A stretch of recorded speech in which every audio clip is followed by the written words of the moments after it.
Welcome to the Know Your Ship podcast, presented by eHub. I'm your host, Frank Dolce. Welcome. We're in. Welcome to the Know Your Ship podcast. I'm really looking forward to this conversation. Me too. Because this is Paige Hope, founder of Elan Pure, and Paige and I don't really know each other at all. Mm-hmm. We have a mutual friend who helped set up this podcast, and so this is really interesting for me. As I was telling you before, most or all of the people we've had on the podcast, I have some sort of background or relationship with. And we have mutual friends, and so I'm calling people and doing research and have this stuff to rely on and asking questions. This one feels like, so I've done a lot of research. Which I appreciate. Preparing for this. I've listened to a lot of your podcasts. I've read all of your LinkedIn posts. You have very interesting and funny LinkedIn posts. I guess the first question, thank you for being here, by the way. Oh, thank you for having me. So nice. Why did you agree to be on this podcast? Okay, here's what I'll say. I get asked to be on a lot of people's podcasts. Mm-hmm. My LinkedIn DMs, I think I was telling you this, I can't even look in there or I will have an aneurysm because there's just so much going on in there. Yeah. But one, because I've built my career in Utah, I really love supporting Utah businesses, whether it's you guys, someone else, brands, whatever I can do to kind of help build the ethos and ecosystem within Utah, I am super passionate about. And so that was number one. And then number two, of course, we have that mutual friend. Mm-hmm. And so anyone who comes as a referral, if you want me on your podcast, just know you got to go through a referral. There's the secret. That's the secret right there. The friend is Matt Holman, and Matt Holman runs a great group called Commerce Catalyst, and it's fantastic. You can go find them online, all the social channels and everything else. But yeah, Matt was fantastic. And I typically go out and I'm asking people all the time, hey, this is what we're doing. Who would be a good guest? Matt said immediately, well, you need to have Paige. So that's how it worked out. Shout out we to just Matt. got lucky. Thank you, Matt. Yeah. We got lucky. Matt's a good guy. Okay. Well, I have a lot of questions. I have so many questions. I want to try and keep it organized. Are you a little ADD like I am? Well, in this scenario, yes. I wouldn't call myself that typically, but in this scenario, yes, because I have so many questions, and then you'll say something, and that will generate more. Mm-hmm. It's really hard to keep it organized. So I'm going to try and keep it organized. Okay. You feel free to rein me back in if it goes off the open rails book somewhere. here. I'm just excited to be here. Well, we're excited to have you here. This is going to be fascinating. Okay, here we go. Where did the idea for Elan Pure, what's the genesis, and why are you so passionate about it? Fantastic start. Well, back in 2020, my sister was diagnosed with an autoimmune disease, and it's Graves' disease, which is one of the worst and hardest to heal autoimmune diseases out there. Mm-hmm. And what we learned going through this process was a lot of the food that we're eating, a lot of the products we're putting on our skin are actually increasing the chances of you getting an autoimmune disease or even cancer, which is I don't like to fearmonger, but because our regulations in the US are so low, they just don't ban anything here. So I had my wheels turning back in 2020. And of course, we talked a little bit offline. I was building a tech company at this time, but behind the scenes, I was like, I know that I'm going to be doing something different here in the next couple of years. I always just kind of knew it. And as my sister was going through her stuff, I ended up going through my own hormonal challenges because if you know anything about, if you haven't been through anything crazy, you're like, oh, that won't happen to me, right? Yeah, right. So when you see someone making these crazy lifestyle changes, you're like, oh, that sucks that you have to give up, Red 40 or whatever, all of these things. Yes. But then all of a sudden, you have your own aha moment, right? And so my goal with Elan Pure is to give people their aha moment before it's too late. So the reason I started with a self-tanner specifically was because when we were going through and understanding which ingredients are actually linked to hormone disruption, that was the one where it had the largest amount of endocrine disruptors. And I was lathering that on my skin once a week because, as I told you, I'm Danish. So my skin is transparent. You don't have that base. I don't have a base and I can't build a base. It's not even a thing for me. Right. That is not a gift that I am on this earth with. So that is what I started with. And I just remember it's the craziest thing. And people ask me, well, how did you do it? And I'm like, it was literally like a seed planted. And I just kept taking action. I was like, okay, well, I'm going to go find a chemist. I'm going to go figure out how to build this. And then it just happened over time. Again, it took 2 years to formulate this thing because we couldn't have any endocrine disruptors and I wanted it different in market. So we had a really strong differentiator, which is a foam and lotion hybrid. And I also wanted it to smell good, like we were talking about a little bit earlier, without fragrances. So we have that, again, organic vanilla. But to go even deeper, I had this whole vision, and we have a podcast, Living Elan. I had this vision of creating this massive network of people that are like-minded, wanting to come together, help spread awareness for this, not just products. It's way more impact-driven for me than that. I'm like, I wake up every day to do something I love and to create impact because that's genuinely what I want to do, which is why I didn't go the VC route, which we can talk about later. Yeah. But with that being said, I mean, we've only been live 7 months and we have 1,500 people part of our network, which is a combination of affiliates, creators, and people that just want to help promote Elan Pure and what we're building and just the mission behind it. So that's amazing. It's fun. So one of the things I'd like to dig into in a little bit is this is it's a passion project for you. Because Totally. you had an issue, family members had issues, you started doing research, you thought that I can create something that's better for people to help improve their lives. So there's that part. There's this passion about it, but you also have to run a business and you have to make money and you have to keep and you have to employ people. Yeah, like all of the things. So I want to understand at some point. We'll talk about how you marry this passion project with actually running a business because there are distinct challenges about that. And that's one of the things we like to dig into on this podcast is what are the things that you do really well? What are the obstacles that you overcome? What are the lessons that you learned? What would you like to tell other people about running a business? In addition to when it says fragrance on a bottle, that's like 3,000 other things under that one word that no one would ever. In fact, you've got me crazy now because I love to hear that. I like to bring... I'm a pastry guy. Like, I love pastry. And my nice daughter who's over here producing today, she also loves pastry. She got that from me, fortunately or unfortunately, I don't know. So, like, that's a love language for me. When I have a podcast guest, I always bring a box of pastry because that to me is like, this is me offering this, goodness. Yes. But then I'm getting the pastry this morning and I'm like, oh man, it's probably chock full of seed oils.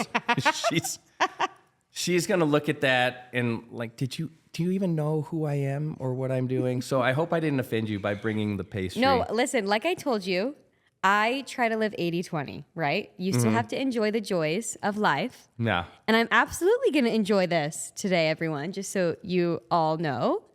But then 80% of what I do is definitely very clean, majority of the time, gluten-free, dairy-free, etc. I think that's a great way to live. And I was listening to another podcast about just making small steps. Like, a lot of people say, well, I want to be more fit. And for some, that can be really challenging to get to the gym and have a workout and go, adding that into your routine. But maybe just taking the step of getting to the gym. Right. Yes. Okay, now I'm at the gym. I'm here. I might as well, do. So taking those small steps, living more of an 80-20 feels much more manageable than doing this 100%. I am never eating a pastry again. If I said that to myself, I'm setting myself up for failure. Yeah. Well, because you love them. Yes. And you know that intrinsically. So if you love them, you can't give that up 100%. Yeah. No. I think when I was healing my hormones naturally, I did cut a lot of things cold turkey. And the nice thing about when you heal your hormones, you can kind of start to bring some of these joys back in a little bit, but then still maintain the 80-20. So I did cut. I mean, I can't What is tell you one of the things that you cut that you were like, oh man, this is really tough? Well, for beauty, it was fragrance and Red 40 just immediately because those are really easy to read. Because it took me a while to understand. Did you say in fragrance? Yes. Red 40? Red 40. I thought Red 40 was only an additive in like Oh my gosh. Gatorade. No, there's Red 40 in makeup. Really? Yes. So those were the easiest because it's so hard to read ingredients when you first start. Like, okay, what's a peg? How do you read what a peg is? What is SLS? Like all of these ingredients, I had to start with what I knew how to read. And so I was like, okay, the fragrances, because it's either parfum, and it is sometimes spelled parfum, fragrance, and then Red 40 is so easy to just see. And then in food, I also cold turkey cut Red 40 because that is in a lot of things. Like it is crazy. Even when you go out of the US, say the company, I'm like blanking on someone, say Fruit Loops, for instance, their ingredients are actually different Oh, I know. in Europe, I know this. which is wild to me. That's crazy. I know. Well, have you traveled? You've traveled Yes, to Europe. yes. And let me just ask you this. When you travel through Europe, I've had this experience, and when you eat in Europe for some extended period of time, how do you feel? Amazing. I know. It's unbelievable. I was in Italy in August Yeah. eating pizza and pasta every day. That's And- gluten and dairy. Yeah, and did you feel terrible No, every I day? felt No. amazing. And I Right. didn't even get bloated. I know. Same experience. It's actually crazy. Whereas here, because we have so many chemicals All the junk. and glyphosates and just everything, I can't even do it. And our dairy is basically fake here as well. I know. I hate to just be the bearer of bad news. You're killing me, Smalls. You're killing me. I feel like this may be a bad podcast for me. I'm going to walk out of here like a basket case. I know was what? putting on my standard cologne spray this morning, and I was like, "Uh-oh, this isn't gonna go well." I'll send you some good recommendations because you can still smell good. Like there are plenty, I mean, I shouldn't say plenty, but there are a lot of awesome small brands that have really good non-toxic perfumes and colognes. And actually, eventually we are launching, because our self-tanner smells so good, we are launching a vanilla perfume in the future that's non-toxic. You're getting a good nod over here from the... Woohoo! We already got one customer. Yeah. I think vanilla might be a universal Totally. thing. But you know what? My personal thing is I don't lean into vanilla. That's not my... Okay. So you It's not might my thing. not care for the self-tanner then. Well, I'm not going to use self-tanner, but I appreciate the scent. Yeah. I just don't think it works on me. Yeah. Like vanilla on me doesn't Yeah. feel like it's a good But match. listen, your daughter over here, Yeah, she's she's- gonna love it. We were talking to one of our peers out here, Katie. She's totally down with vanilla. I think that's a very good choice. Tell me about your childhood, growing up, and how you got to this point of building your passion project. Gosh, someone just asked me this, and what's so crazy is I was the type of child, I've always been really social. So in school, I actually was not that, I don't want to say not smart because that is not the case. I just didn't apply myself, but I got really good grades because I social engineered my way into becoming, just almost like friends with teachers, professors, etc. And I learned at a really young age how to talk to people and how to be interested in people. And I remember taking a test one time and not knowing the answer because math, never my strong suit. Now I have to be good at math. But I remember going up to my teacher's desk and literally, because they loved me so much, I would point to what answer I wanted it to be. I was like, is it this? And they would just shake their head no. And then I would go to the other one. Is it this? They'd shake their head no. And I'd go to the last one and they shake their head yes. And that was literally my childhood, which is so crazy to think about because then when I got out of school into college, past that, I started to realize, oh, I actually like learning. I just didn't like that part, but I like to do all of this other stuff. Mm-hmm. And really quickly after I graduated, I went right into corporate America and I became a leader at the age of 22. Just because like all of a sudden I tapped into my power and I was like, holy cow, I can totally rein this in. So most people all in their 20s, I spent my 20s building my career. Yeah. I was just chatting with someone about this yesterday of how different our experiences were. And I just was kind of an old soul and I just kind of knew I was meant to do something in this life. And so I went from, ran marketing at an adoption agency. Then I ran marketing at this place locally actually called Wilson Electronics. Mm-hmm. And then I got recruited to go build this tech company. And that kind of like kicked off, wow, I can do this. Like I can do hard things. Mm-hmm. And luckily that tech company, it was an influencer technology software. Mm-hmm.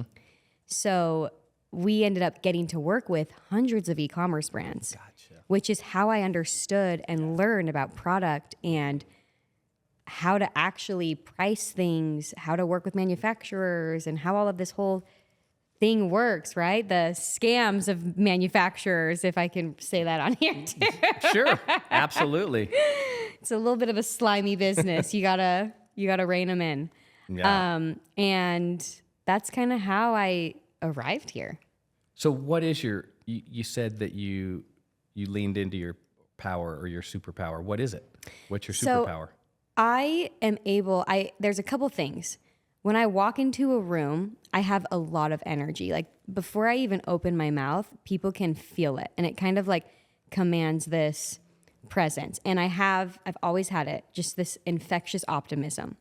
And so I organically became a leader at a really young age because I was able to kind of take those two things and hone them in and build people up, but also build alongside founders and know how to speak their language. And energy and optimism really do go a long way. Mm-hmm. Like you have to have both to do what I am doing specifically, because it is not for the faint of heart at all.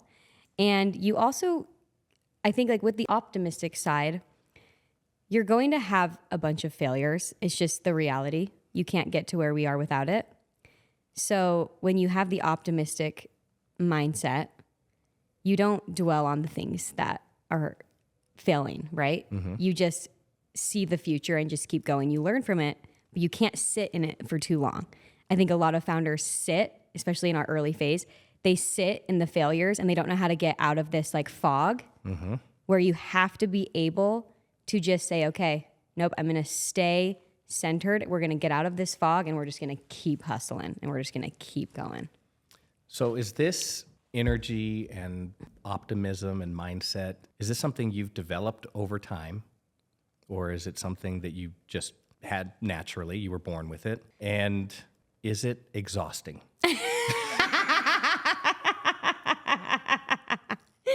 Okay, well, twofold. Number one, I have always been pretty positive. Mm-hmm. That has always come really naturally to me, but I learned that it was a superpower, and I really leaned into it when I got into the tech company. Because when you're in tech and you're working with, I remember sitting at a table with 12 men and I was the only female. Mm-hmm. And it's like that feminine energy that I brought, like the men actually needed that. Like it was it's like the craziest experience, like seeing that these really alpha tech men, they need this feminine energy to kind of come in and like center and bring a teeny bit of the peace, because for some reason, like intrinsically. Well, you get a bunch of cavemen in a room together. That's what it is. Yeah. And they all have their clubs and they're all going to do battle with each other. So totally. No one's willing to let the guard down. The ego's just going to be there. And so you probably gave a little bit of space for mm-hmm. people to do that. Yes. Okay, that's just my interpretation. Yes. No, 100%. But I've been in that situation before too. It's like you're going in, every time you walk into that conference room, you're going into battle. That's a great lesson. It is a great lesson. And also, you just kind of not let the ego ever stay in the way, too. Yeah. And okay, now I forgot what your other one was. Oh, is it exhausting? Well, okay, before you answer, is it exhausting?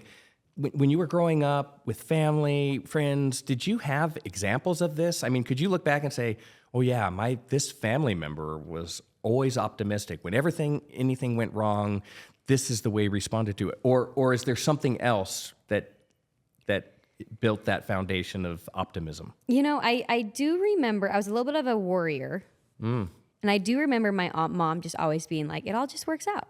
Like that was kind of her answer for everything. Like, no big deal. Like it works out. I know, and it's kind of true. It is seems true. so simple, but that is kind of true. It is kind of true. And so I always kind of had that in the back of my mind, like, okay, what's meant for me will be. Like, we're on this life experience, right? What's meant for me will be. And so I can't really mess up what's for me. I'm kind of meant to go through all of this stuff. Yeah. So I will probably say I've never thought about that, but I'm sure subconsciously that definitely helped with my optimism. But I will say because my energy is so high, I do remember if I'm ever around anyone that has just negative vibes, you know, or anything, I don't do well around negative people. I don't do well around gossipers. I don't do well around people that are envious of others because it really does bring me down. Like I'm also sensitive to that. And so what I've learned is when I keep my optimism high and my positivity high, I actually end up bringing those types of people up. And I would way rather do that than, you know, have my energy affected. So that's kind of where I'm like, these are awesome superpowers. I need to just keep up because I'm also helping people throughout the process too. Yeah, absolutely. And I'm getting to this part about you getting exhausted, whether or not you get exhausted. But then you keep saying things. Okay, so when you're around negativity, how do you manage it? How do you overcome it? Because you're obviously affected by it. So I'll just go back to the tech company. When I hire people, I remember building out a very specific interview list because infectious optimism is so important to me that like I would have a list of questions underneath that. So I'd have all of our values, right? And then I'd have, okay, how do I ask a question where I'm going to be able to see what they're like, right? Naturally.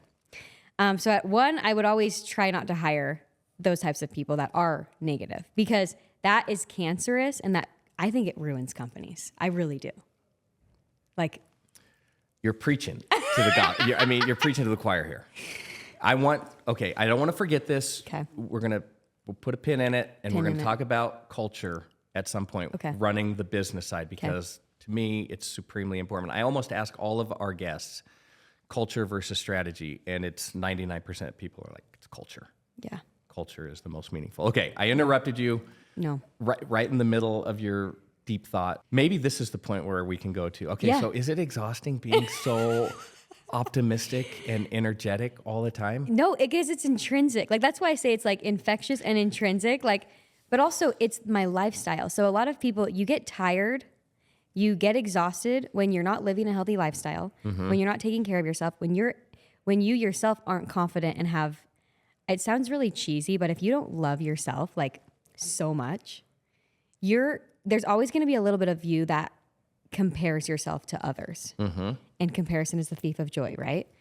And so there's a few things when I tell people and when they ask, I want to be more like that. Like, how do I actually do that? I'm like, well, start with yourself. Like, take care of yourself, learn to love yourself like so deeply, because in turn, people are going to feel that and you're going to start to believe it. Like, you're going to start to like see yourself differently, and then you show up in the world differently, if that makes sense.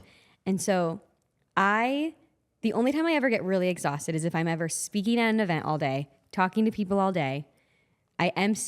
Whenever I MC something, I do have to come back and like be in a little bit of a silo for a little bit, and then I'm back. But that's really the only time where I get severely exhausted, but that's usually an all day thing.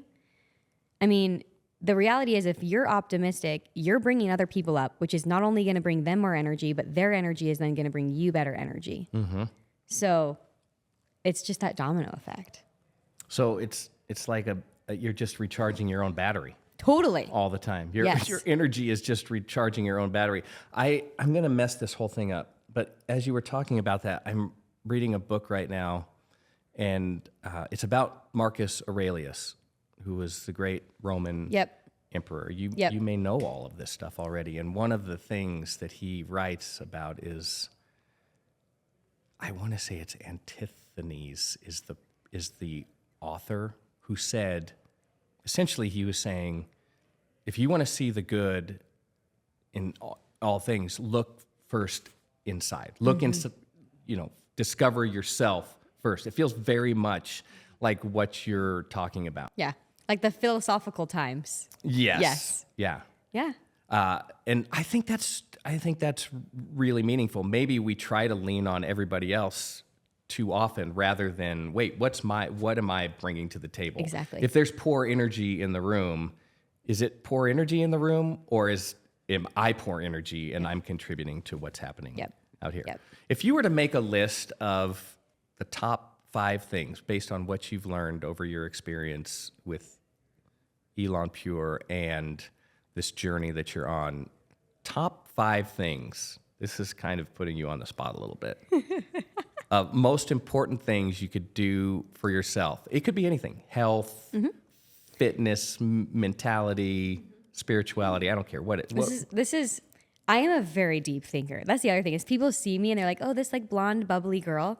I can get deep. All right. I know. If you want confirmation, I mean, that's true. If you look at your LinkedIn, by the way, you post regularly on LinkedIn, and I've read a bunch of that stuff, and there is a lot of that content that is really insightful, and so I think that demonstrates what you're talking about. You are very thoughtful. Yeah, I always joke. I'm like, I love going into a room and just being so underestimated. Like even going in with like all of these male tech people, right? You just go in and all of a sudden you open your mouth and they're like taken back. I'm like, it's the best compliment in the world, right? So I have always been, I mean, even since I was so young, very much into self-development, into spirituality, because it just all is one, right? It all is who you are essentially. So I remember, this is probably, I don't know how many years ago. I remember writing down a list and deciding, okay, well, what are my core values? Like, who do I want to be? And I literally wrote it out. I'm like, okay, what is my personal brand? I write out these 10 things, happy to share whatever ones you want. And I'm like, okay, and I look at it frequently to this day. Am I living by all of these core values? Like, who do I want to be? The second thing I did is I have a really good buddy named Henry Amar. He is actually here locally. He does a bunch of human behavior, counseling, all of it. He's incredible. Him and his wife do amazing things here. But they helped me on my next path, which was understanding my negative patterns that I bring to the workplace or into my own relationships or whatever. And so I went through the self-awareness practice of understanding what my negative patterns were and how to overcome that. Because all of the relationships, whether it's work relationships, friendships, romantic relationships, whatever it is, they're going to mirror back to you what you need to work on, right? And so I remember writing down again, oh my gosh, where did I get that? Was that from childhood? Okay, that was definitely from, X, Y, and Z. This is why I'm this way, right? So I went through that whole practice. And this is a lifelong practice, if I can say that. There are still things to this day where I'm like, Paige, why are you doing that? You are a grown woman. Like, what is happening? So those are the two main things. And then, of course, my wellness. Like, the reason I have so much energy is because I do take really good care of myself. All non-toxic products. I eat very clean. I try to get movement in every day, strength train, all of that. Because the more you can take care of yourself, the better you can basically be around everyone else and bring them up and, accomplish what you want to accomplish in this life. Because we should want to do amazing things in this life, right? Sure. Like, we should want to do all the things. Well, I think the biggest thing that holds people back are themselves. Totally. A lack of faith or a lack of confidence or a lack of commitment in themselves. On your 10 core values, do those change? Have those changed over time? I've added to it, but I haven't eliminated any. And it's kind of like when you're going through your own self-discovery, once you start learning more, okay, now this is a new addition, right? And so I'm always kind of reinventing okay, how do I want to show up in this world? And as Elan Pure takes off, I'm like, okay, we are going to get bigger. I have a PR gal coming on. Like, I am going to have to put myself out there a little bit more than I'm probably used to. Like, I really need to be clear on how I'm showing up in this world, and also making sure that I stick to it and I don't go outside of those bounds, because it's important to me that I am showing up genuinely, but also the best version of me. Yeah. So that I can also attract other people. Well, and if you don't, I think people recognize that. If it's Right. not authentic, then people will intrinsically turn off. Totally. What is one of the core values you can share with us? Oh, I mean, one of them I already said was zero gossiping. Like, it's just one thing I will not participate in. And so if I have a friend or anyone who wants to gossip, I literally shut it down. So you don't watch like Real Housewives? Well, I'll watch it, okay? But I'm not going to participate in that, because I will say I think gossiping is one of the things that actually holds a lot of people back, because they're focusing their energy on someone else and not themselves. And if we're being honest, gossiping, I mean, it's a form of judgment too. Why are you judging? Sure. Well, then you need to look internally. Well, why am I judging this person? Like, what's going on there? And then showing up into every room, like leaving it better than I found it. So bringing the optimism. That's another one. So, I mean, I encourage all of the listeners to go build their own. Like, who do you want to show up as? What do you want to be? What do you want to do? Yeah. It's a cool practice. And it doesn't have to be a list of 10. I mean, No. start with some things that you really feel strongly about. I'm just Start building crazy, your- I mean, I just Wait, go I from wouldn't- 0 to 100. I wouldn't call you that. Energetic, yes. Okay, I have a controversial question for you. Okay. Is a vision board a bunch of hooey? No. Let me tell you Can why. you prove it? It is. I'm just going to be in full transparency. I'm going to tell you this. I'm like a 50-50 Okay. on a vision board. So here's what I'll say. The main thing vision boards do that I think everyone needs to have one is because when you see it, there is science behind when you see something and you visualize it, your subconscious thinks it's already happening, because your subconscious from the conscious, they actually don't know the difference. So if you're consistently visualizing something and seeing it, now the difference is you can't just visualize, you do have to take action on it. But your subconscious literally thinks it's already happening. Like, I tell people all the time, I'm like, I have been visualizing, like I will go to bed. And this was probably way back in 2020 when I knew I was going to start this, but I didn't know timeline. Like, it took a while before I even could take action. I remember just visualizing 3 main things. I'm speaking on stage. I am like with a huge team. I can't remember what my third one was. And I knew I was going to be building this. And because you have that visualization, 1, yes, your subconscious thinks it's happening.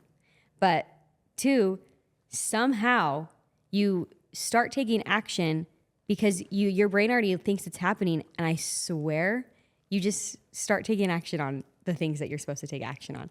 I don't even know how to explain it sometimes. I feel like maybe I'm not approaching it the right way. Here's what I'll do on a vision board. I mean, I've given it an attempt, but it's like to be fair, it's half-hearted. I'm like, this isn't going to work. No, see, you can't do that. I want this. That's Right? not going to work. What are you kidding me? I'm going to do that. No, that's how.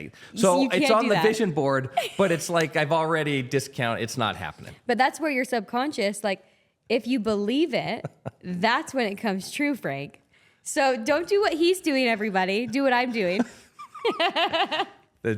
The negative, mine is the negative vision board. Because he doesn't believe it. Whereas my vision board, I'm like, But then it oh, also yeah. comes true because I put it on the vision board. I'm like, that's never going to happen. Then it doesn't happen. I'm like, see, it didn't happen. do not take his advice, everyone, okay? If you're making a vision board, you need to believe it's true. You need to have the belief behind it. Well, maybe we should talk about that. We could get deep into vision boards. Oh, here totally. because, Totally. like I said, I'm just 50-50 on it. But maybe offline, we can have a discussion about how to appropriately manage a vision board. I'd like to do that. I mean, it feels like I want to believe in that. I want to believe in the things like if you put it out in the your desires out to the universe, then those things are going to come back to you. But then I don't really believe it. Okay, well, that is your problem, though. You need to put faith. You need to put your faith out there. I am living proof that this is real. Like, I am genuinely living proof. There are 2 books that I can actually say genuinely changed my life. One of them is The 4 Agreements. This is so great because I love to ask guests about books. And when I do, good. most of the time they're like, oh, I've read something really good recently, but I can't remember. So this is great. I don't even have to ask. Okay, so the 4 agreements. Why the 4 agreements? Because the 4 agreements, I mean, there's philosophy to all of these old texts, right? And so my favorite, that's one of my favorite ones because all you have to do, it keeps it simple for you. And one of my favorite ones is don't make assumptions, right? And kind of like you not believing it's going to work, like just don't make assumptions. Like you're basically surrendering to what comes your way. And, oh, that's a whole other book. Oh my gosh. Okay. Now I don't have time to read as much. I got to be honest with you. But then the second one is, it's called The Secret, the Power. And it's basically like how to change your mindset to then attract all of those things. Like changing it to gratitude. I might have even mentioned that if you listened to one of our podcasts. You did. Well, okay. I don't know if you mentioned it in the podcast or if I read it on a LinkedIn something, post. But okay. I know that it was in there. I tell everyone to read those 2 books just because, especially my logical thinkers, which you seem like a very logical thinker. See, I would like to say there's a little bit of logic to me, yes, but I am a dreamer. And so if I were to compare the 2, there's definitely in this world, there's logical thinkers and then there's dreamers. Now the best types of people can combine the 2. I'm still trying to bring my logical brain into this.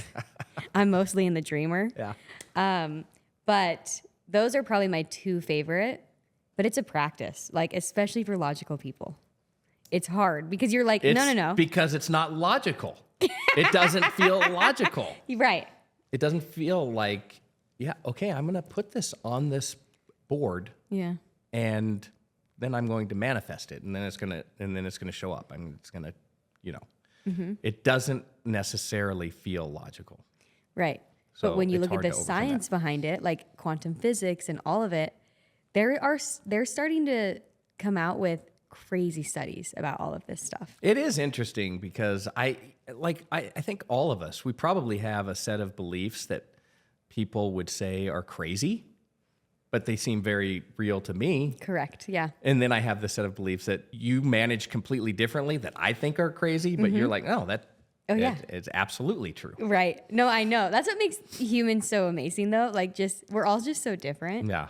And I'm like, no, try it my way. I swear, your life is gonna be amazing. I'm gonna try and maybe I'll get to like 75%. Get to 75%. Yeah, the baby steps. Okay. So in one of your, by the way, did you want to say anything else? Am I cutting you off? No. Are there other things you want? Just interrupt me and say, hey, I had another thought. Okay. I do have, it's undiagnosed, but I'm very sure I have ADD. So I can follow you. Like, boom, boom, boom. You want to go here, then back there? Okay. That's a superpower. I guess so, yeah. We've had, okay, so we were just talking about a previous guest, Ashley Cole, Cecilia, New York. Oh, yes. And she is undiagnosed. I feel like I need to meet her. You should. She seems amazing. She is, absolutely. She did a great podcast. And she thinks that's her superpower. Like being able to lean into that and utilize that to hyper focus under certain circumstances. Yep, I can absolutely see that. So there you go. I'm glad that you can follow along with all of this. In one of your, I'm pretty sure it was LinkedIn, you called yourself as the founder. Are you also the CEO? Yes. The personality hire. Yes. What does that mean? So founders in this early stage, when you're bringing people on and not paying them a lot, I'm not VC backed. I'm all self-funded. And so people are coming on because they believe in me. They believe in what we're building. But I'm also creating a culture that they love, that outweighs going somewhere else where they can make a bunch of money, right? And so what I meant by that was you have to be the one that keeps the wheels turning. That when you see someone, maybe they're a little down, whatever it is, like you're bringing them up. Because when all of the vibes are up, I know it sounds, again, so cheesy, the creativity flows. They're excited. When you give everyone autonomy and transparency to go build, not everything has to flow through me, but like basically I treat them all as their own little entrepreneurs. They can go build their own thing, and I'm here as a guide, but like they go crush, right? And so the personality hire is should always, I think, and especially these early phases, be the core key leaders until these people, because I'm hiring younger people, because again, they're cheaper, right? Just full transparency. You gotta run a business, people, all right? You have to be the one that keeps everything going upwards. They might not know how to regulate their emotions yet. Like, I have a 26-year-old guy, and I'm like, okay, I literally can feel when he's like, holy cow, like we're going fast. Like, and I know exactly what to do, right? It's like kids. I don't have kids yet, but you got to parent each kid differently, right? It's same with employees. And so you have to understand how to differentiate that. And a lot of that does come from just learning your people, right? How are they going to succeed? Yeah, absolutely.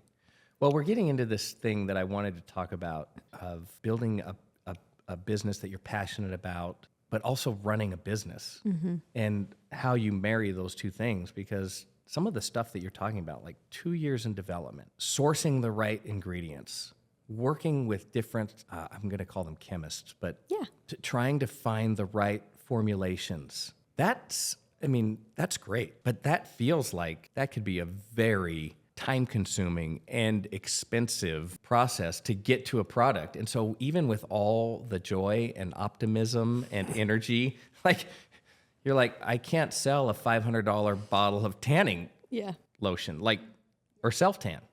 So how do you, and you said that, you've had to become stronger in some of these areas. How does that transition take place? How did you figure out that balance of still having passion and creativity and energy and dealing with a lot of what I would consider roadblocks? Yeah, absolutely. So I think on the financial side, I did bring in someone to help me price my products, because I am very much, I want to get this in everyone's hands, and I want to give all the discounts in the world.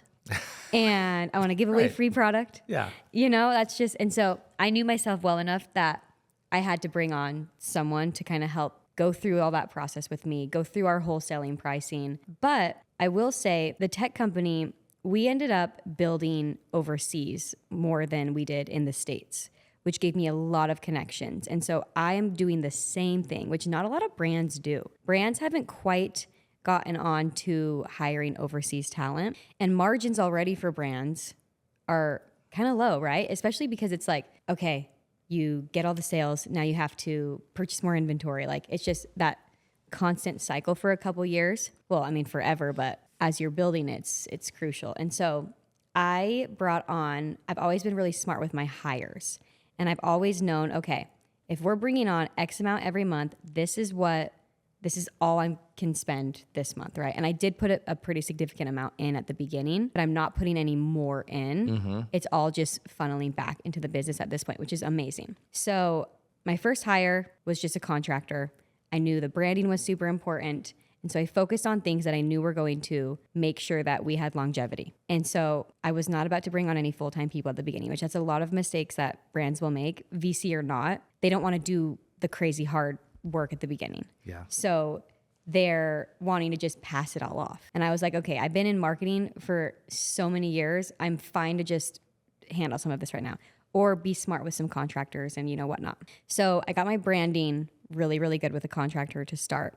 And then Tracy, she's our wellness expert, runs the podcast, etc. She's amazing because she always says this is going to be her last job, right? Like, she's going to retire. She wants to build a legacy. This is what she wants to do.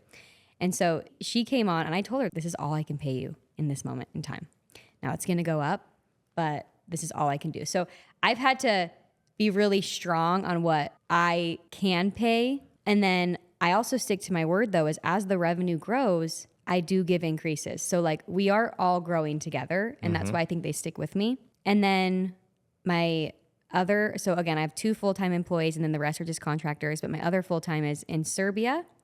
And then the rest of my full-time people will be in Serbia because they speak amazing English. And I worked with a lot of them when I was at our tech company, so I already have that relationship. And it is so much more margin friendly to where I can utilize those funds, whether it's for product or for things that we have to do on the PR side, whatever the case may be. But I'm staying really, really low budget, like really, really low. We're going full focus on creators, affiliates. Like I said, we have 1,500. We're not running ads right now. It's solely organic, which is crazy. But I tell people, I'm like, when you stick to this, there was a moment in time where I didn't know how I was going to pay my employees. This was a couple months ago. We were having a teeny bit of a low month because one, we didn't know when our new inventory was going to get in, and I had people to pay. And so I remember being like, all right, what are all the levers we can pull? So I'm like reaching out to all these people, we're getting things set. 2 days before I'm supposed to pay all my people, we had this massive affiliate post bringing in $10,000 worth of revenue, and I got to pay my people. Like, that is the stuff that happens when you are building in this small phase. And so merging the two, like, yes, was I stressed, and but I didn't lose the optimism, because I'm like, okay, well, building the tech company, I was up at 3 a.m. sometimes pulling levers, figuring out what the heck to do. That's why it's also important to do hard things so that you have the confidence to where you're like, okay, I'm going to figure this out. Like, we're going to figure this out. But I'm like, okay, do I Venmo someone? Do I transfer money from here? Like, like, you're just figuring it out. And now we kind of know that it is going to be okay, right? And as we grow, we're soon going to start ads, absolutely. But we're taking it incrementally because that's the smartest decision for us right now. I don't want to burn cash. We need to learn our audience a little bit better before we start doing that. So does that answer your question a little bit? There's so many things. There are so many things now I want to follow up on. I'll try and do this in a logical manner. Okay, first of all, I want to try and get some of these lessons out. Founders have to be willing to get their hands dirty and do all the work that they're asking everybody else to do. It sounds like that's Correct. what you're willing to do. Yep. And you've spent a lot of time doing that. You recognize that you have lots of capabilities, but in other ways you could utilize help. Let's just say on the financial side. Yeah. And so you find the right people to fill those positions so that you can level up. I literally wrote down, what am I really good at and what do I suck at? Is that another one of your Literally, I'm like, because you have to be, the part of this process is being really self-aware. Like, you cannot, when I say you cannot have an ego building a company, you have to literally, like, you chop that off immediately. You cannot have an ego. Okay, there's another lesson. No ego. No ego. Like, truly no ego. Sometimes we'll get complaints like anyone, right? And I'm like, you have to separate yourself from it. Let's take it. Let's figure it out. Okay, so I'm going to say one of the things you're really good at is your mindset. Like, you're really good at mindset, and you can share that with other people. I would put that on the what I'm really good at side of your list. What is the side of the list that you're really terrible at? What's on that list? The financials. The financials. Like, and I can read it. Like, I can build all these spreadsheets. I can do it all. But my issue is I would do a discount every day if I could. Like, I will give out free product. Like, I have it at my house and someone's like, hey, can I swing by and get it? I'm like, sure. And I'm like, oh my gosh, someone needs to hold me accountable. You want to run a business on zero margin. Yeah, literally. Yeah. So it is like, now I've gotten a lot better, but I mean, it's because you want everybody to participate. Like, it's worked so well for you. You want everybody else to have that experience. Yes. And it's so funny because I remember working at the tech company, working directly with the founder. We were very, very close. And that was also my issue back then. Like, hey, we can sign this deal if we just drop it $100. And it's like, I've realized that my mind has always been like, I want to help people, Yeah. But I mean, again, there's a business to run. You got to separate that. I do feel like men do that a little bit better than women. Not to It's be caveman. Not to be like, I don't know. No, I think there is something in that, like this win mentality, and even giving on that little bit is not a win. It's kind of the basis of the book, Never Split the Difference. I don't know. Totally. Yes. Yeah. So, and I tend to be the same way. Like, I want to get a deal done and I'm willing to give, and then at the end you're like, I didn't need to do that. Correct. And then you're kicking yourself. Yep.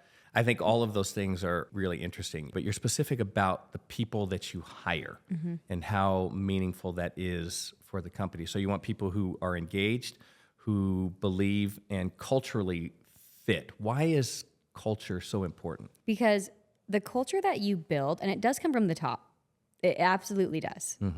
And the reason that culture is so important is because at the end of the day, it's a lifestyle. Like, what we're building is also a lifestyle. So what kind of person is representing Elan Pure? Whether you're in with us or you're out at the grocery store, whatever that is, you're representing us at all times. And number two, we are in, and this is with any company, there are so many time wasters out there. When you have a culture of negativity or I don't know, like no openness, whatever that is, those people are not utilizing their highest abilities.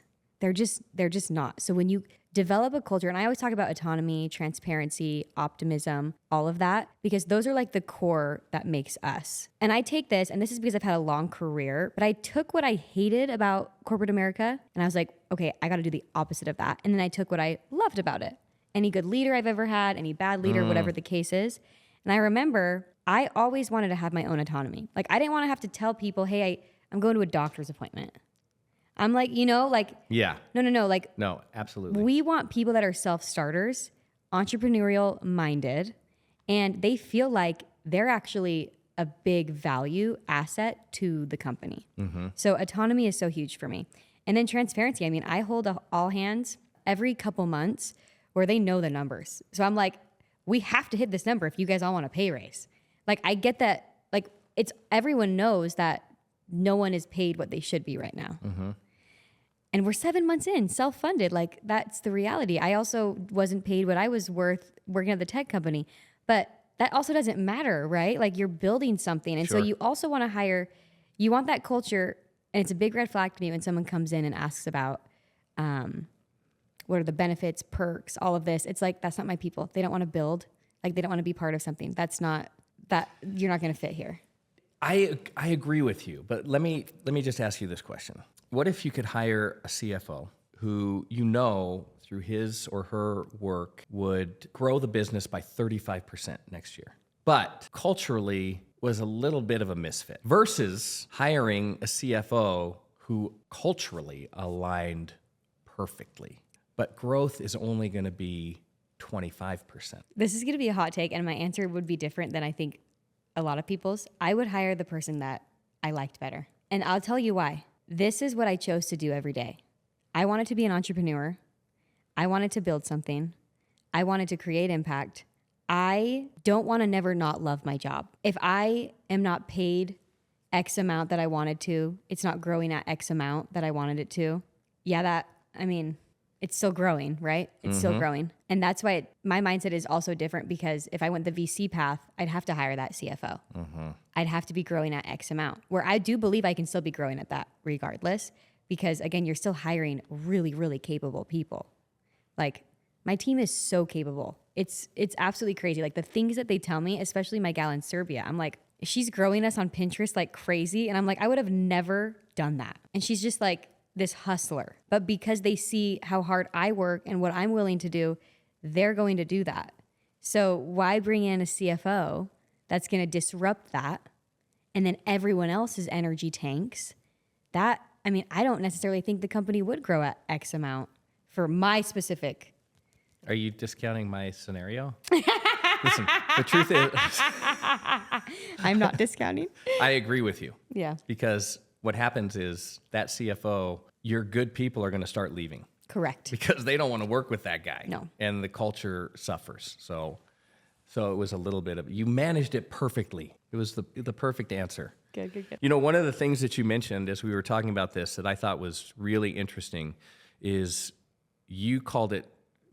I think you called it pulling levers, because you were in a situation where you were questioning whether or not you were going to be able to make payroll. That's super stressful, but you have this relationship personality. I'm assuming that you've built relationships with all of your vendors and suppliers and people who build the product for you, that you were able to lean on those people, call those people, and just tell your story and have that become kind of the savior in a difficult situation.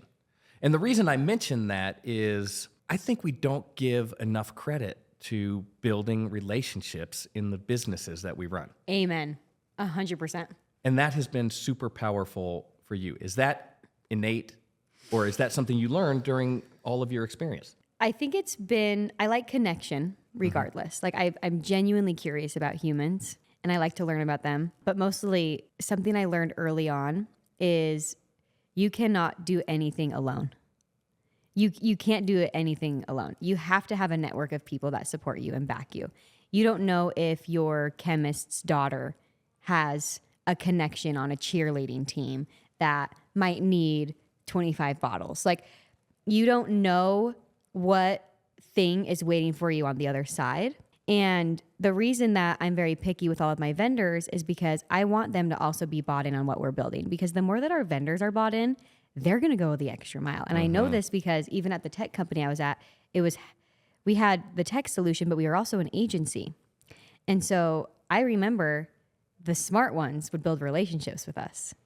And we did care. My team was working Sundays to do some of this stuff for them. Yeah, for the guys, the people who built the relationships, there's a different affinity. Yes. For those individuals. Yes, 100%. Because there starts to become this caring for them, right? And a lot of the times, brands don't really take that extra step to build connection. Yeah. And I don't know why, because you don't know, like, you might come in contact with someone in the next couple of weeks and you're like, oh, you got to go buy this product. Yeah. You just don't know, right? And it's not like you're doing it just to get the sale or just, to get costs down, but it's just connection. Humans also want connection. It's so funny that you mentioned that because we had not even really been connected until now. Yeah. But I had been so engaged in trying to figure out your story and listening to it and reading about it.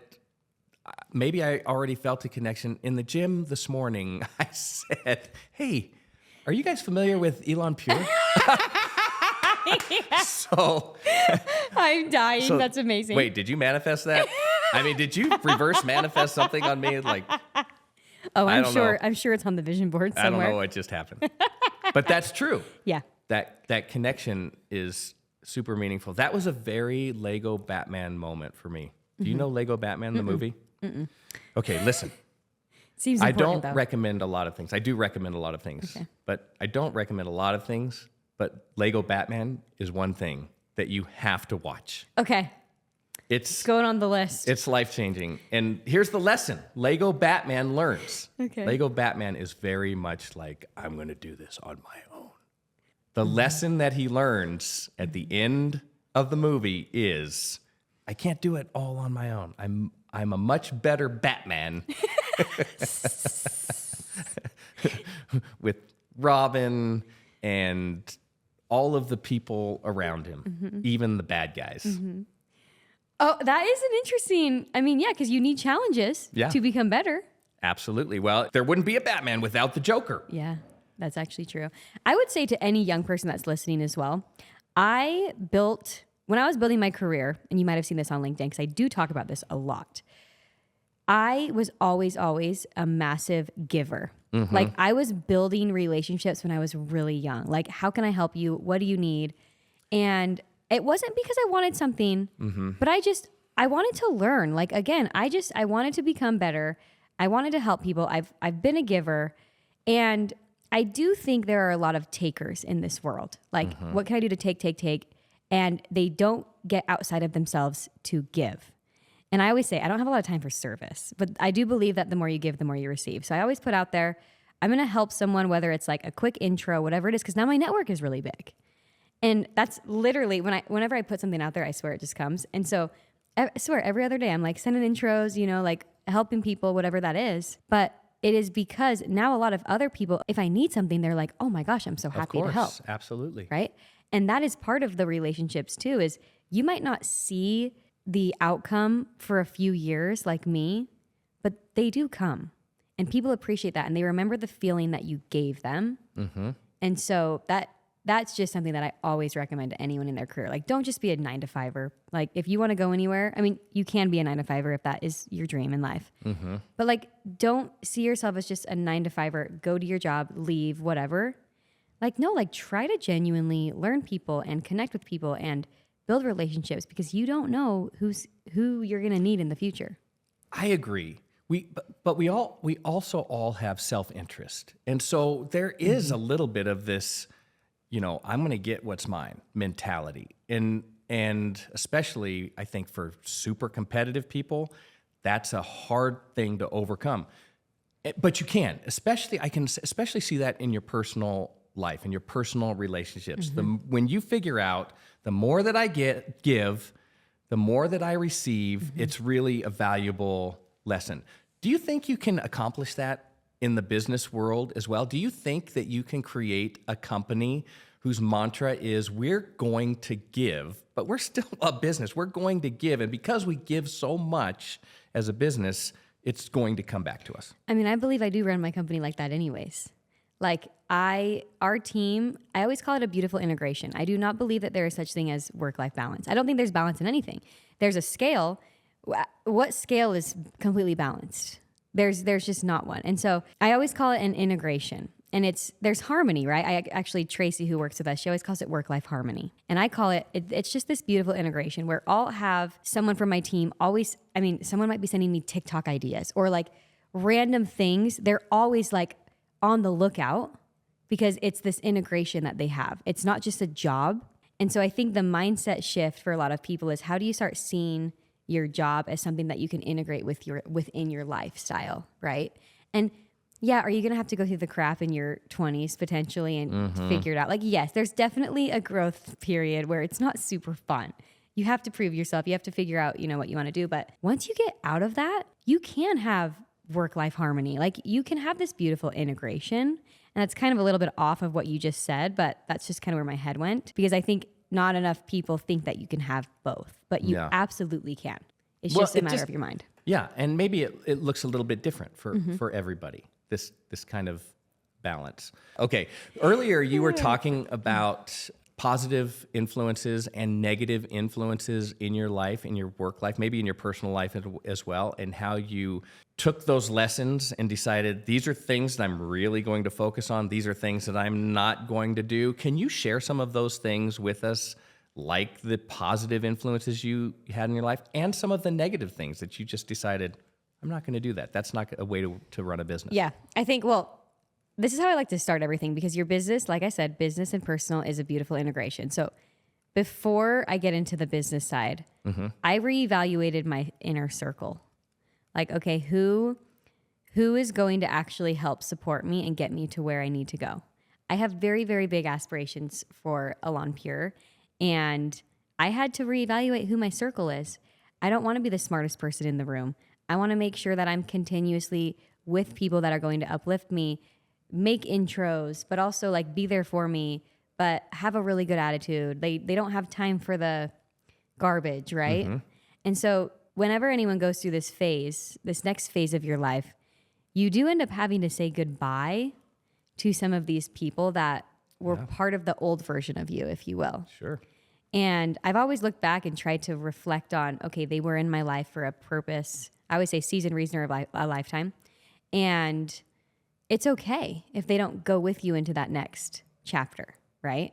So that's what I always like to start off by saying, like, you can't do what we're doing. You can't build a company. You can't do all of this if you are still weighed down by some of the negative influences in your life. And that might be habits for some people, not just people. Like, it could be habits. It could be some of the people you surround yourself with, whatever that looks like, that could be weighing you down. So that's what I like to say there. Okay. And then on the business side, are you asking more like what I decided to basically delegate? Is that kind of what you were asking? I am not asking necessarily about what you wanted to delegate. By the way, the other thing that I was talking about earlier, it popped back in. Go! We gotta go now. I won't forget it this time. We gotta go now. I won't forget it this time. We gotta go.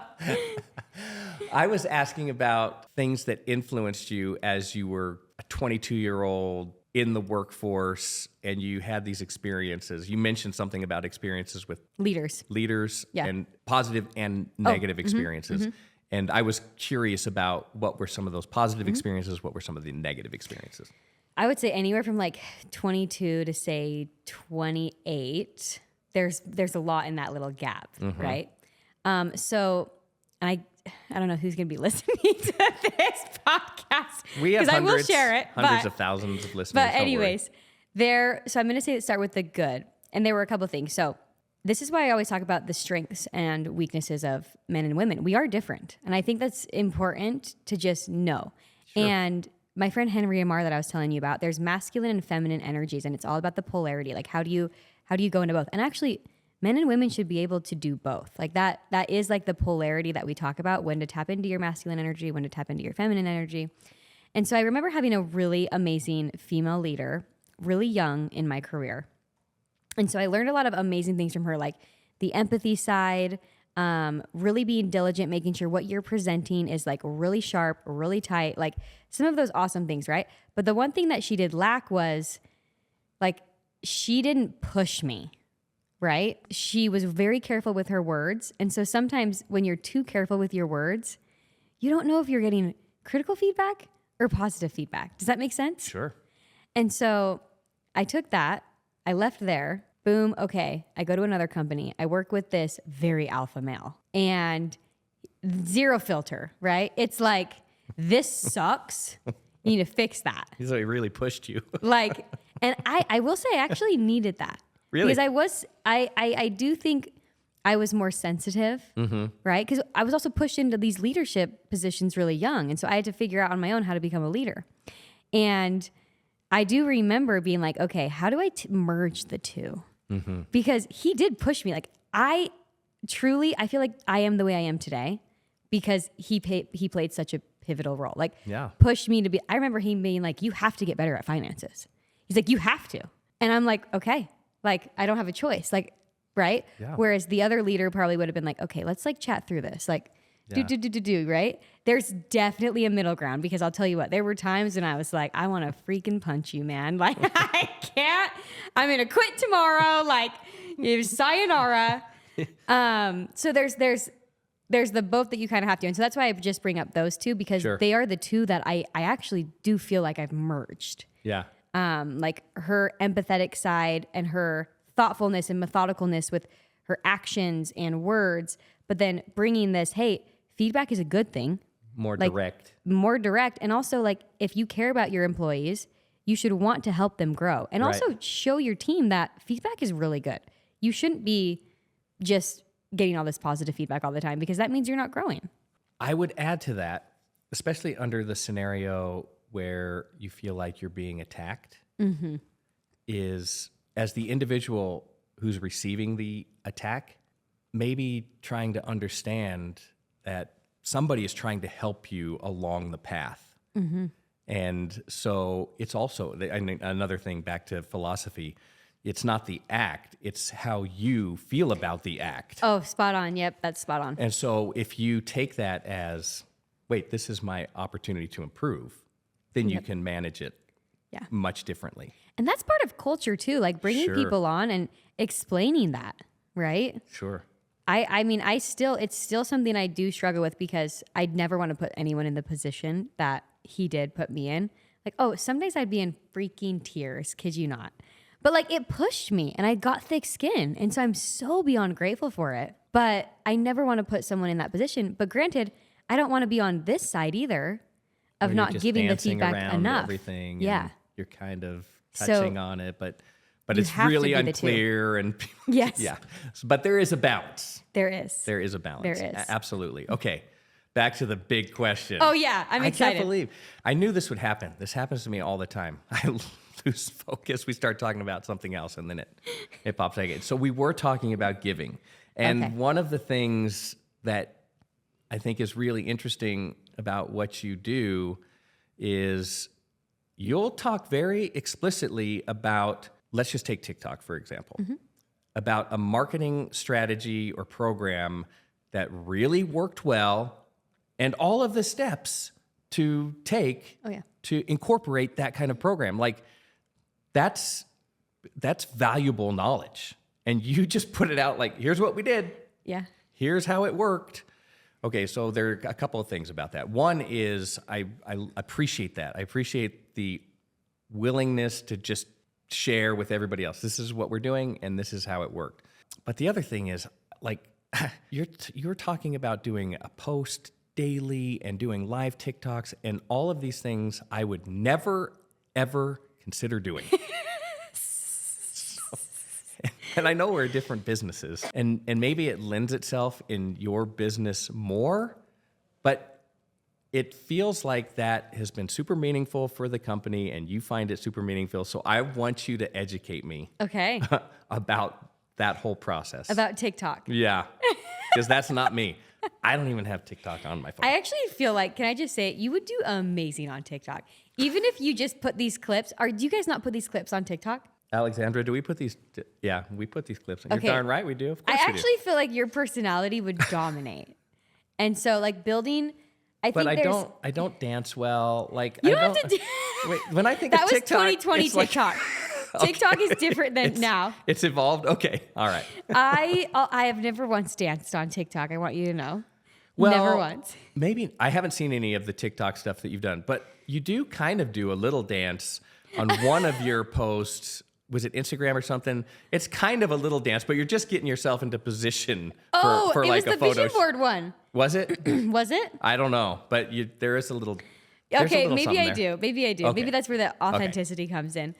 I would say, okay, so every platform is vastly different. We're learning so much. Now, again, I'm learning from my really trendy employees, right? And so I think and I'm asking you this. I'm sorry to interrupt. I'm asking you this because I think there's other people out there who are brands, founders, starting a business, entrepreneurs, e-commerce companies who are trying to figure out, like, how do I make this work? You seem to have a formula. yes. Okay. I will say, so when we launched, there was this rule that people would say, one platform, one audience, one product. And that was like this like formula that everyone used and, da da da da da. And I was like, garbage. I am going to do the exact opposite, right? Like when people zig, you zag, like, and just because it worked for some people doesn't mean it's going to work for you. I don't know. So in my head, I'm like, we got to figure out how all these platforms work. Like we got to be everywhere and we have to figure out what's resonating because in a bootstrapped brand, when we're not running ads and doing all of these other things that all these other brands are doing, we have to build real connection with our audience. And so I remember we actually did start on every platform. And our Instagram audience is very different than our YouTube Shorts audience, than our TikTok audience, but our community is the biggest on TikTok. And we're still small, by the way, but we just hopped on a live yesterday and we have everyone like asking for the story, loving to support our brand, like just seeing the founder behind it. So there's two things I'll say here. I've learned that I need to actually put myself out there more. Like people want to see my personal stuff. So now I'm having to post on my personal TikTok. I'm like, okay, I do need to take this seriously. So it's twofold. If you're building something in this day and age, you do have to, it has to be a founder-led brand. It really does because people just care. And it's just different. Like it's not like those big Amazon brands back in the day where like you can just throw it up on Amazon and it's going to do amazing, which some products I'm sure still do that. But they want to know who they're supporting, right?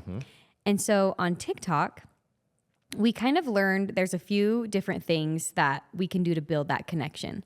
So part of that LinkedIn post that I had was we are posting 3 times a day over there. And we are posting on stories and we are doing TikTok lives minimum once a week, but in 2 weeks we're going to do it once a day. And not only does this help the algorithm, but TikTok lives, you can do flash sales.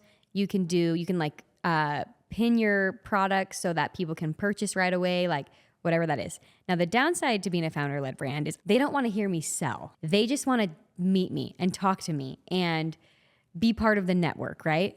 So we just learned this actually very recently. We're starting to change up our strategy to where I can kind of do like a little meet and greet, like Q&A, do some fun stuff, tell the story, talk to the people, like say hi to people. People just want to be seen and heard, right? I'm like mentioning names. Oh my gosh, you're part of the network, X, Y, and Z. And then my team has to do the selling because they are not there to see me sell. And I can sell. I'll tell you, I can sell, but they don't want to hear me sell. So we're starting to kind of learn this little framework of what's working. But the cool thing about our brand is our TikTok, we have awesome content. Yes. Like I do content with my content guy here once a week, but then we also have our affiliates that do awesome content. I have a guy based out of New York who actually runs our TikTok account.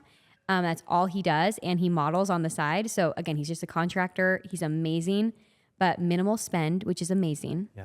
And we're putting a lot of emphasis over there because the community just cares and loves it. And then we get to put these podcast clips up. So the people don't just see us selling all the time. They see the value that we're bringing, which is the education from the podcast, then it's the humor from our team. Like it's called EGC, employee generated content. Oh. So we have EGC, like fun stuff. So you guys gotta just start going crazy on it. I think I'm too old. No. Yeah. Though I'm pretty genuinely, my partner from Scottsdale, she's 52. People love when she's in our videos. Like Really? it's crazy. Love because they like to make fun of, like, look at the old person. No, literally, like, how did they just like a wiser person? Like, oh, how did you get to her? Yes, I'm gonna. That's how I'm gonna sell myself. Is like Yes. the wiser person on TikTok. Okay, I could do Yes. that. Okay, maybe we could. I maybe I'll have actually feel something like there. you would dominate. I'm not even gonna lie. Thank you. Like it I would think be that's legit. A compliment. It is. That's And then super post these nice. clips over on LinkedIn. Just start blasting it everywhere. You know, when you were talking about that, it goes back to this connection thing we were talking. You find connections with the people you work with. You find connections with your vendors. You find connections with the people who are buying your product. Mm-hmm. I think that might be the common theme Yeah. for you and your company, the connection side of it. This is a part of the podcast that I like the most. This is called 3 Random Questions. Oh gosh. I sent you a bunch of questions, but I don't think I'll ask any of those questions. I hope I don't. But Okay. anyway. Oh, well, that's good because I actually was so busy. I didn't get to read the You agenda. know, I took a lot of time putting together that I outline. skimmed it. In 3 parts. I will plus say I the 3 skimmed random it. Questions. Don't feel bad. I saw You one. shouldn't feel- Actually, I'll tell you what. I did see one question, and I was like, oh, I wonder what I would say for that. What was the question? The historical person. Oh, yeah. Do that one. Let's do that one. Who is your favorite historical figure and why? So when I say I skimmed it, I was driving. I literally was driving here, and 5 minutes before, I'm like, I wonder who I would say, because I would want to like give thought to this, right? You're a thoughtful person. I'm a thoughtful person.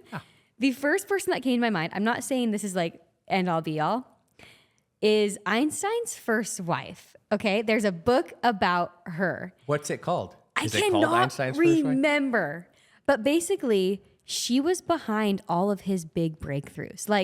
But because back then women didn't have the rights, and supposedly he was not like actually the nicest guy, she like basically made Einstein him who he wasn't is. the nicest guy? Yeah. He was just a super genius? Super genius. However, his wife was a super genius, and she's the one that helped him with all these crazy breakthroughs, and she never got any credit. Alexandra, can you look that up really quickly?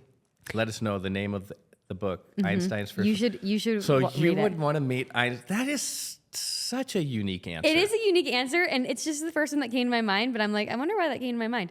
Because I mean, there's so many other people I would want to meet, right? Well, yeah. But it's so it's one many where I'm others. like, That's a good one. I it's like that. interesting. Very interesting. The other, yes, The other Einstein. the other Einstein. Go read that, everybody. Okay. I'm going to put it on Audible. All right. If someone asked you to do something, like go out on some sort of an experience, what is the thing you would most dread doing? Okay, an experience I would most dread doing. I actually think I lived through this in Italy. Okay. You've already done it. Do not go to Italy in August, for one. Because it's so It's hot so and hot. muggy. So hot, Yeah. okay? Yeah. I went to Pompeii. Yeah. Amazing. Amazing. But in 120-degree weather Yeah. with no shade, I literally got like a heat stroke. You did not. Weren't It you was- drinking enough? It doesn't even matter. It was so hot. Yeah. It And was so hot. it's not like, I mean, you just naturally are sweating. Yes. In that scenario. Oh, but everyone also looked miserable. So we're looking around and we're like, no one wants to be here. This is not fun. Especially the guys who actually had to experience the volcano. Yeah, I mean, they especially didn't. that.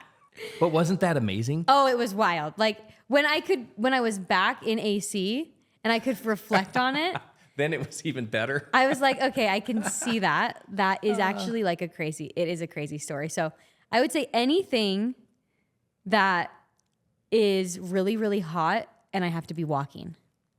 That's the worst thing. I is think so. Hot and walking. That's the first thing that came That's to my the mind. worst thing. I don't know. What would you say? Well, I would say like being the astronaut stuck in the Okay, space station. yeah, Like okay. that sounds You're- horrifying. That's actually a better one. Stuck out on a dinghy Okay. in the middle of the ocean. That Okay. sounds Okay. terrible. I will say Walking on a hot day it through. was. People are going to be like, this woman is high maintenance. Listen, I might be a little high maintenance. Can we make T-shirts? Walking on a hot day in Pompeii, like that's the worst thing. Walking in a hot day in Walking Pompeii. on a hot day in Pompeii, that's the worst thing you could sell experience. We'll sell it if people want That it. is also a very good answer. I mean, so you've nailed it. Okay, dang it. Two I'll of think them. about this one later. You've nailed 2 of them. Buried alive, maybe. That'd probably be the second one. Like the claustrophobia. I don't even like elevators because of claustrophobia. How do you get over it? You have to go. You had to come up an elevator to get up here. I know. It's This one only the wasn't second bad. floor. I would It's- say like tight elevators. Yeah, see, this elevator here is a little more spacious. Yes. Okay, so there's But like small ones. Yeah. Like we were at our hotel in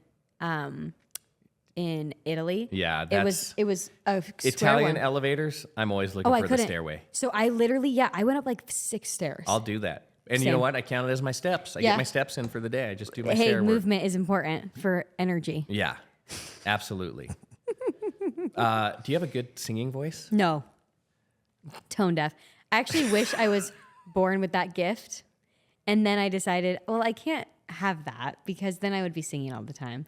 I still am singing all the time. You though. are. Your personality The sings. personality. Okay, if I could do anything else, I would be Dean Martin or Frank Sinatra. Love or- that for yeah, you. That would be me. I love would that be for you. Just crooning on Yes. stage, entertaining the people. Okay. I feel like you'd be a What is comedian as well. I feel like that would be one of the ones. Okay, here's the problem with that is I think I'm funny. I think you are too. I think I'm really I say things all the time that inside I'm like, does nobody understand like how funny, how entertaining that was? But other people don't So it might respond not that hit. way. So you might have a dead audience if you did that. I think that might be what it is. Bad audience. Okay, so that's my thing. I want to be that guy. Okay, if you could do anything else, what would you put on your vision board as this is what I want? It's so hard because I literally feel like I'm living my dream life. Like I know that sounds so cheesy, That doesn't sound cheesy. I think that's great. but I mean, I'd make it easier.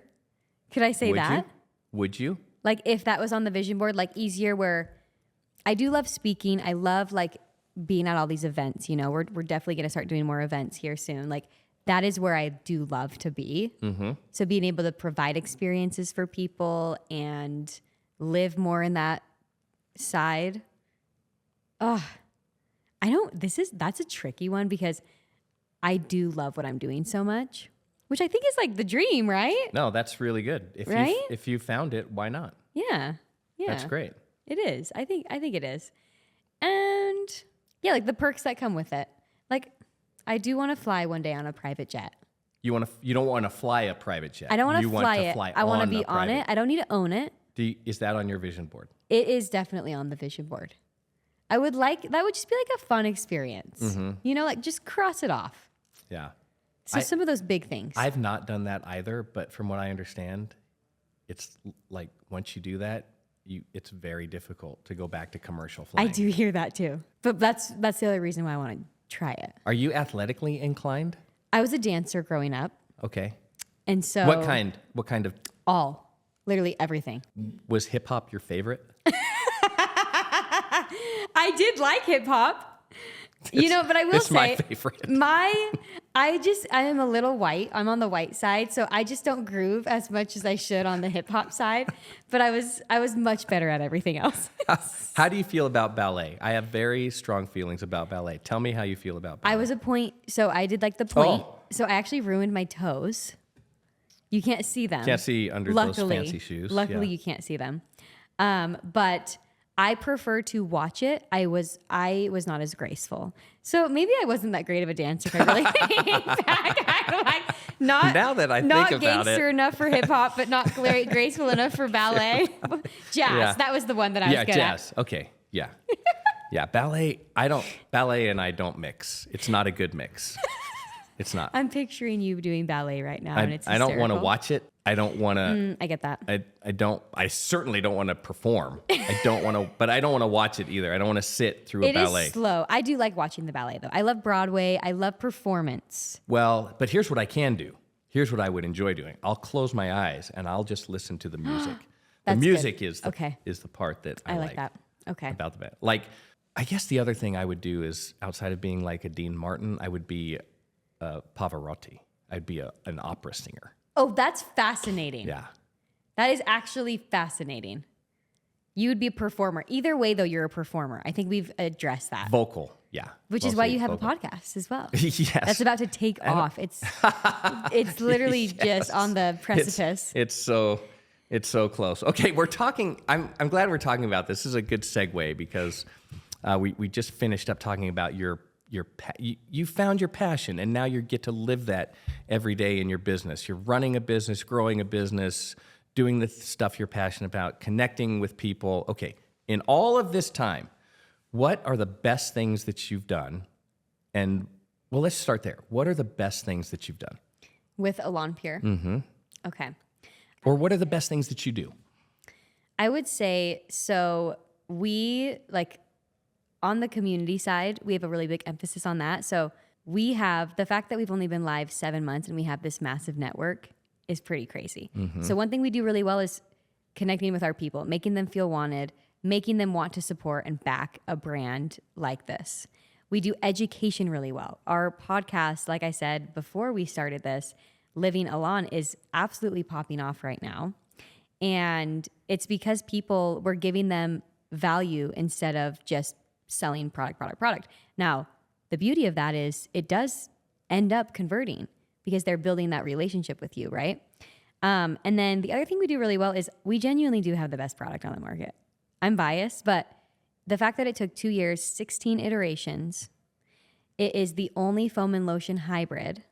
It is buildable. It can be made for men or women. I'm trying to stop saying literally so much, by the way. If you catch me almost saying literally. It was one of the words this year where I decided, Paige, we do not need to say literally anymore. Literally. We are too old for that. Like literally. Like literally. Well, I do that too. And I do that with a couple different words. Absolutely. I say absolutely a lot.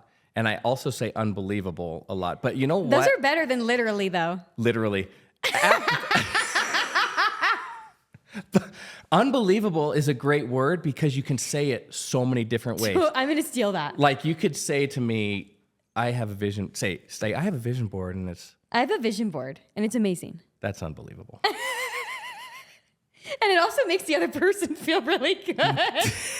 Now, if you said to me, we have the only, say that again about the only. We have the only non-toxic foam and lotion hybrid on the market. Unbelievable. It literally. Do you see what I mean? It's life-changing.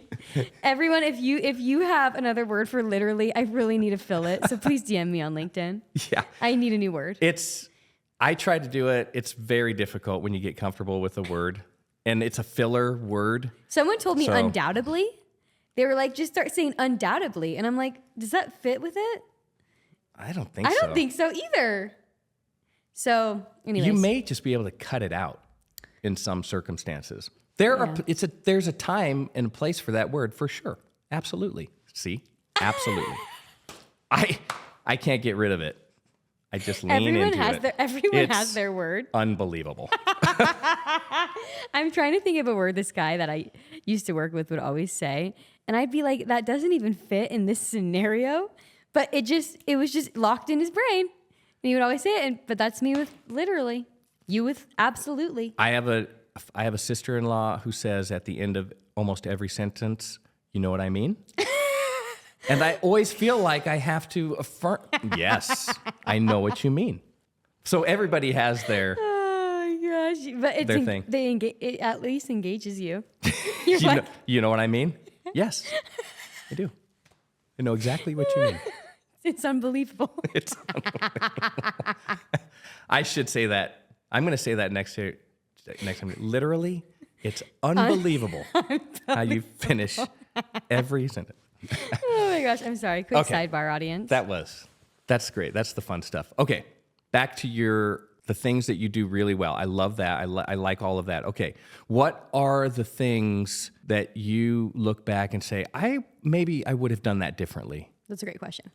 Well, I'm going to also add one more to that list, branding. Everyone thinks we're bigger than we are because our branding is like just top notch. It's fantastic. Mm-hmm.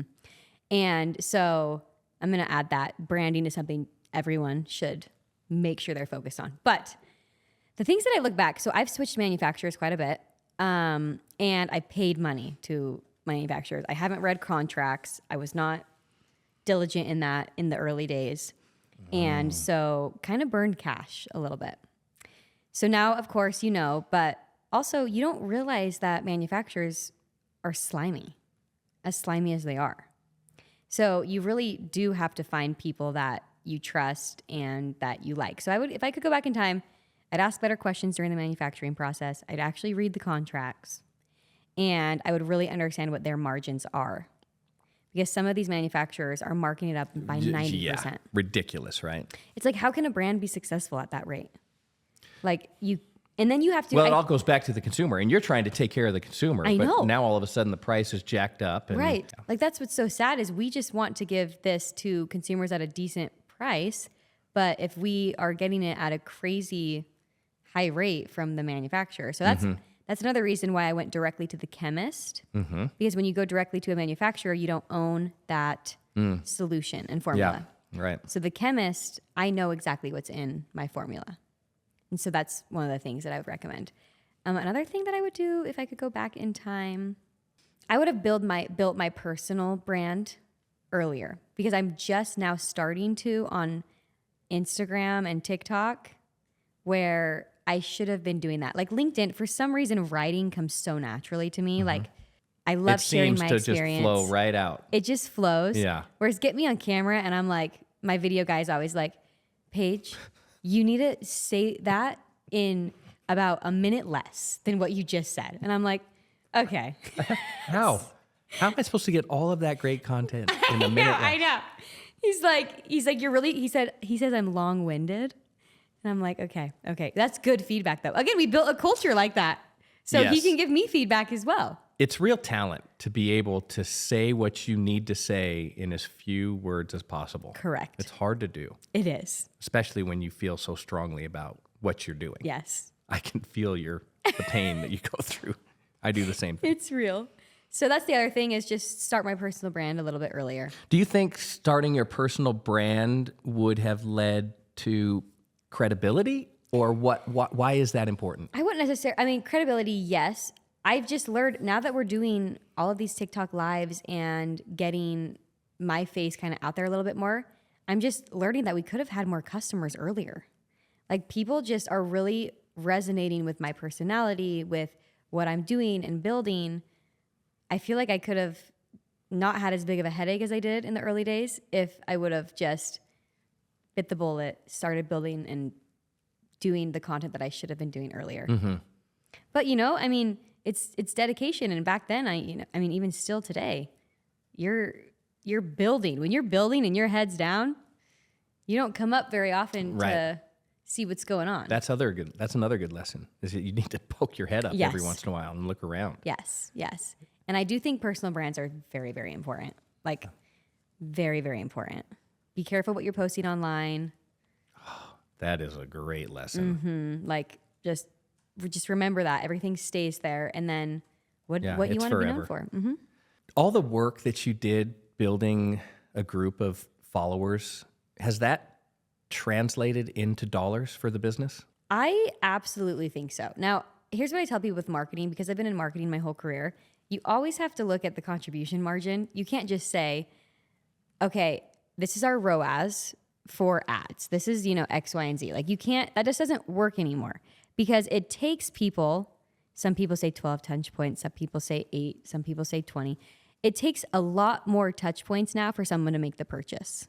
So having the affiliates, having us posting on socials, growing our social following, building connection with them, having the podcast, having email marketing, having Pinterest, all of these things that we have, we look at it as this pool, everything that we're doing. Now, if we're consistently rising, we're going to keep doing that.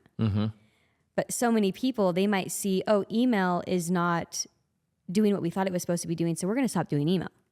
That's the last thing you should be doing. Like in this day and age, you have to be doing everything in marketing. You just do. You have to be everywhere. And that is one of the things that I think is changing, where back then, yeah, sure, one product, one audience, one platform might have worked. It just doesn't anymore because they need multiple touch points. So did that answer your question? Yeah, yeah, absolutely. What makes a really great affiliate? Someone who is our ideal customer, which for us, it's someone who is already into clean beauty and wellness. So someone who's already educated. Now, they might not have all of the education, but they're looking to clean up their products because they know it's important. And because we're premium affordability, that person might have to pay a little bit extra to get this, but they want to make that investment because they know it's good for them. And so our affiliates, the ones that do really, really well, are the ones that are able to help educate their own audience about hormone disrupting properties and talk through the experience. But also, like, what makes the best affiliates are the ones that are just sharing without being asked because they just love us. Like, we'll post out a monthly campaign every month where we'll give them talking points and, incentives to participate and, all of that stuff. But the ones that are just genuinely sharing, like weekly, because they love us, like, oh, my weekly self-tan routine, like, you don't even have to ask them. They just love it. We just had a girl do her own TikTok live without being asked, selling our product. Wow. Like that goes a long way. Like it shows you, wow, they really want to back us. Yeah, that's amazing. So in the whole world of marketing that you talked about, it's interesting because I think a lot of people find it difficult to measure the impact. And you're saying like be everywhere. You have to be everywhere, multiple touch points. That's super meaningful. In all of that work, is that how you discover who your ideal customer is? Or how did you determine exactly what the audience you were after? So I went in thinking that it was a very specific audience, which it still pretty much is, right? I always say have 3 audiences. The first one being your primary. Second one, you have a secondary. Third one is a tester group. It's okay to be testing, right? And that's more with like product seeding. So sending product out to creators and kind of seeing what fits. So our first audience, they're going to be those clean beauty enthusiasts. They're going to be wellness lifestyle. So think of like those lifestyle creators that you're seeing, like just sharing their life, but they're fairly healthy for the most part, but they also want to be confident and they want to put good products on their skin. So that's number one.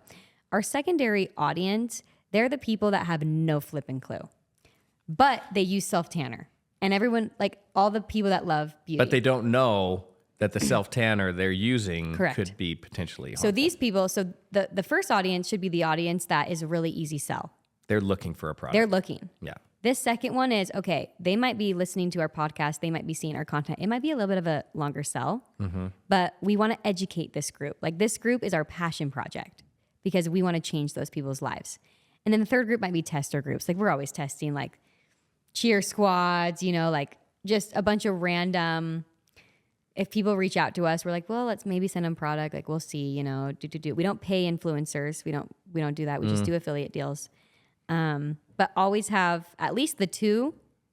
Again, one audience, like there's just, marketing is so different than it was. And I feel like I can say that because I've been in marketing my whole career. Yeah. It's just vastly different than what it used to be. Yeah, absolutely. Well, I grew up in the old school days of Guerrilla marketing. Guerrilla Which marketing. is kind of coming back. Yeah, is it? Kind of.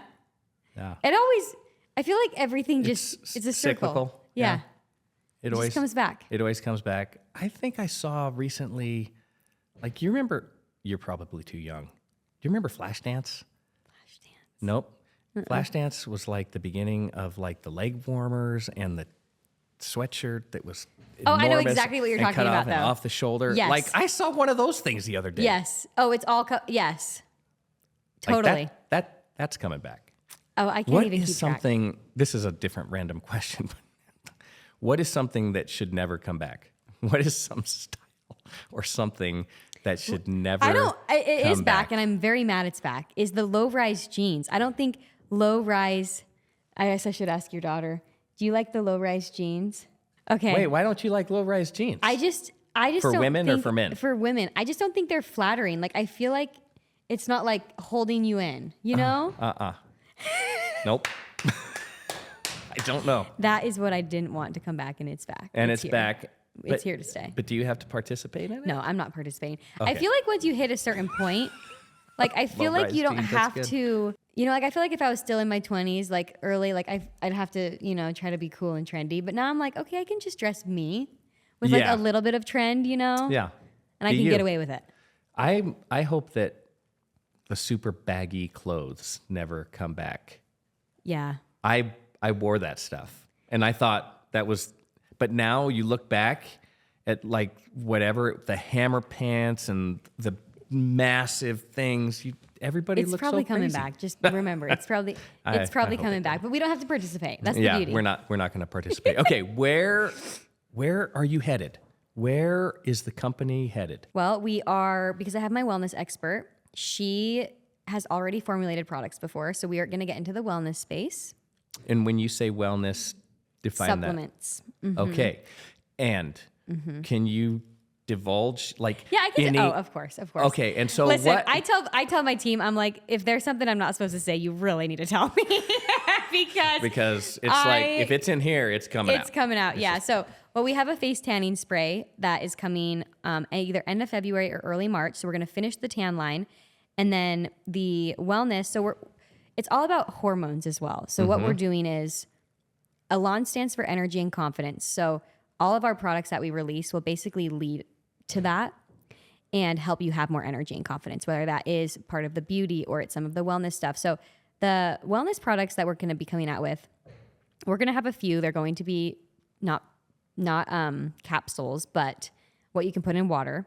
Okay. Because a lot of what you put in water, a lot of the stuff on market has artificial sweeteners. Some of them even have dyes, like just bad for you stuff. And so we are going to create one that helps balance hormones as well. Are these women specific? No, men and women. Again, men, we say hormones. When we say the word hormone, people just assume women, Well, right? yeah, I think don't men just have testosterone? Isn't that No, their men only? have so many hormones.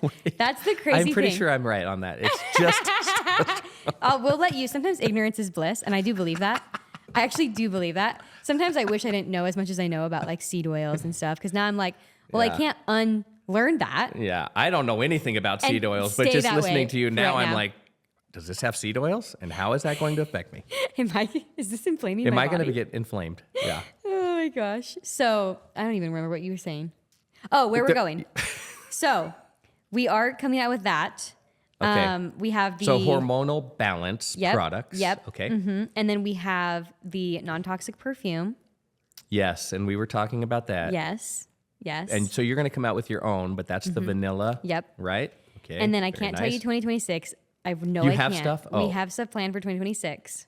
But you can't share it? We cannot divulge that one Nothing yet. at all. Nothing at all. Can I ask you some questions Yes, about it? yes. Is it going to be is it topical? Kind of. Yes. Or is it something that you ingest? No, not ingest. Nothing. And is it for It's primarily Beauty? for women. primarily for women? Mm-hmm. Is it like a beauty based or like a wellness? It's more wellness. Okay. So I stay still- tuned, everybody. I still have no idea. That's a good like cliffhanger. Stay tuned for Stay tuned, 2026. You're everybody. already on to 2026. We just got to Listen, 2025. I'm type A. I've had my plan for a very long time. Yeah. That's Well, another thing women do really well. plan. We just are planners. I know. It's true. I'm way more fly by the seat of my pants. That I think in some ways that's It can be good though. Okay, so this has been a fantastic conversation. This has been Absolutely unbelievable, literally. literally unbelievable. Literally one of my favorite podcasts of all time. Absolutely. I hope you'll come back and tell us what's going Absolutely. on. Keep us Yes. informed. I'd love to know what happens next with the company and with you and your life. And We'll come on at the year mark, which will be May 28th, 2025. May 28th, Is our year 2025. mark. Oh, How about that? Okay, where can people find you? Well, elanpure.com, and then everywhere on every social, it's Elan_Pure. And my LinkedIn is just Paige Hope. I have fun over there. I say random things, You do. just random. You said one thing that I still laugh about. You said something like, I won't get it right, so you tell me exactly what it was. But you said something like, someone told me that my laugh, you can hear my laugh across several different states. Yes. Or across several different zip codes. And I'm sure, because I got 6 hours of sleep last night, I didn't laugh as loud on this episode, but just go listen to our podcast and you'll hear the laugh. There's laughter. There's excitement. There's energy. There's laughter. There's a lot of affirmation between you two. We do have a great You bond. say something and Tracy's like, yes. And then she says something, and you're like, yes. Positive reinforcement. It's back and forth. And where is the podcast? The podcast is everywhere. Everywhere. All right. Yep. And we're going to do a podcast live event. We just got to find a venue for it. But we're going to invite people to come live and watch us do a live event. It's not big here in Utah, but in Scottsdale, where she lives, everyone does live events. Well, We're wait. going to make it a thing here. What's wrong with this great room? Like, Well, I mean, could we fit how many people can we fit in here? Could we do a live Live here? podcast here. I think that would be fantastic. Let's okay, do that. We're doing this, so everyone That's stay on my tuned. vision board. That's on my Nailed vision it. board now, too. I put it on there.